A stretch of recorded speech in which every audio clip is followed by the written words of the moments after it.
My manager tried to kick me out, but part two. So about a month after all that weird stuff started happening, we landed a massive client. I'm talking one of those clients where if the campaign fails, people get fired. Brian assigned the project to me, which surprised me, considering how much he'd been undermining me. But the entire time I worked on it, he kept interfering. He'd message me late at night telling me to change parts of the strategy. Then the next day, he'd tell me to undo those changes. It felt chaotic, like he was intentionally making things confusing. Finally, the campaign launched and it crashed, hard. The numbers were awful. The client was furious. Leadership was panicking.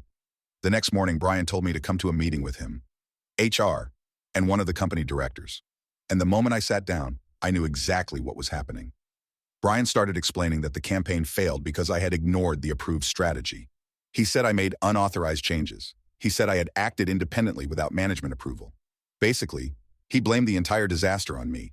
My heart was pounding because for a moment I actually thought, what if they believe him? Brian had been there for years. I'd only been there about 18 months. But then I remembered something important. I document everything, every instruction, every change, every conversation.